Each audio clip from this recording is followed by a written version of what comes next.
US ਦੇ ਜਿਹੜੇ vice president ਨੇ JD ਵੈਂਸ, ਉਹ ਜਰਮਨ ਦੇ ਫਾਰ ਰਾਈਟ ਦੇ ਲੀਡਰ ਜਿਹੜੀ AFD ਉੱਥੇ ਦੀ ਇੱਕ ਪਾਰਟੀ ਹੈਗੀ ਆ, ਉਸ ਦੇ ਨਾਲ ਉਹਨਾਂ ਨੇ ਮੁਲਾਕਾਤ ਕੀਤੀ ਹੈਗੀ ਆ। ਸੋ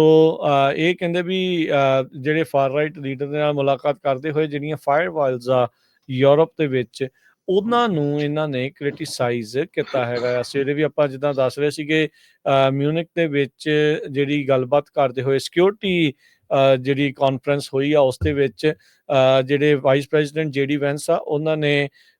ਜਿਹੜਾ ਰਸ਼ੀਆ ਤੇ ਚਾਈਨਾ ਨੂੰ ਘੱਟ ਖਤਰਾ ਤੇ ਉਹਨਾਂ ਨੂੰ ਇੰਟਰਨਲ ਜਿਹੜੇ ਆ ਖਤਰਿਆਂ ਤੋਂ ਜਾਣੂ ਕਰਾਇਆ, ਜਿਸ ਦੇ ਵਿੱਚ ਸੈਂਸਰਸ਼ਿਪ ਤੇ ਫਾਰ ਰਾਈਟ ਕੰਜ਼ਰਵੇਟਿਵ ਦੀ ਆਵਾਜ਼ ਬੰਦ ਕਰਨਾ ਉਹਨਾਂ ਨੇ ਕਿਹਾ ਵੀ ਉੱਥੇ ਜ਼ਿਆਦਾ ਜਿਹੜਾ ਉਹ ਖਤਰਾ ਹੈਗਾ ਆ। ਸੋ 23 ਫਰਵਰੀ ਨੂੰ ਉੱਥੇ ਇਲੈਕਸ਼ਨਸ ਹੋਣ ਜਾ ਰਹੀਆਂ ਆ, ਤੇ ਜਿਹੜੀ ਅਲਟਰਨੇਟ ਫਾਰ ਜਰਮਨੀ ਜਿਹੜੀ AFD ਪਾਰਟੀ ਆ, ਉਸ ਨੂੰ ਆਲਰੇਡੀ ਈਲਨ ਮਸਕ ਦਾ ਵੀ ਪੂਰਾ ਸਮਰਥਨ ਮਿਲਿਆ ਹੋਇਆ, ਤੇ JD ਵੈਂਸ ਵੀ ਅੱਜ ਐਲਿਸ ਵਾਈਡਲ ਜਿਹੜੇ ਕੋ ਲੀਡਰ ਆ ਤੇ ਕੈਂਡੀਡੇਟ ਨੇ ਚਾਂਸਲਰ ਦੇ ਰਹੀ ਫਾਰ ਰਾਈਟ ਐਂਟੀ ਇਮੀਗ੍ਰੈਂਟ ਜਿਹੜੀ ਅਲਟਰਨੇਟ ਫਾਰ ਜਰਮਨੀ ਪਾਰਟੀ ਆ, ਉਹਨਾਂ ਦੇ ਨਾਲ ਇਹਨਾਂ ਨੇ ਜਿਹੜੀ ਉਹ ਮੁਲਾਕਾਤ ਕੀਤੀ ਜਿਹੜੀ ਉਹ ਹੈਗੀ ਆ। ਸੋ ਟੌਪ ਦੇ ਜਿਹੜੇ ਜਨਰਲ ਅਧਿਕਾਰੀ ਆ, ਉਹਨਾਂ ਨੇ ਇਸ ਦੇ ਉਲਟ ਕਾਫੀ ਹਾਰਡਲੀ ਜਿਹੜਾ ਪੁਸ਼ਬੈਕ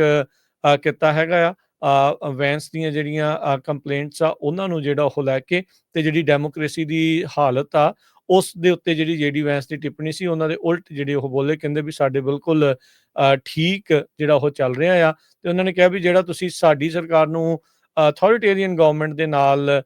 ਦੇਖ ਰਹੇ ਆ, ਉਹ ਟੋਟਲੀ ਤੁਹਾਡਾ ਕਹਿਣਾ ਜਿਹੜਾ ਉਹ ਗਲਤ ਹੈਗਾ ਆ। ਸੋ ਨਾਟੋ ਵਾਲੇ ਇਸ ਟਾਈਮ ਉਹਨਾਂ ਨੂੰ ਵੀ ਹੁਣ ਪਤਾ ਨਹੀਂ ਲੱਗ ਰਿਹਾ ਵੀ ਆਉਂਦੇ ਦਿਨਾਂ ਦੇ ਵਿੱਚ ਬਣਨਾ ਕੀ ਆ, ਜਿਸ ਤਰੀਕੇ ਦੇ ਨਾਲ ਅਮਰੀਕਾ ਨੇ ਆਪਣੇ ਜਿਹੜੇ ਪੱਤੇ ਆ ਯੂਰਪ ਦੀ ਸੁਰੱਖਿਆ ਨੂੰ ਲੈ ਕੇ ਸ਼ੋਅ ਕੀਤੇ ਆ।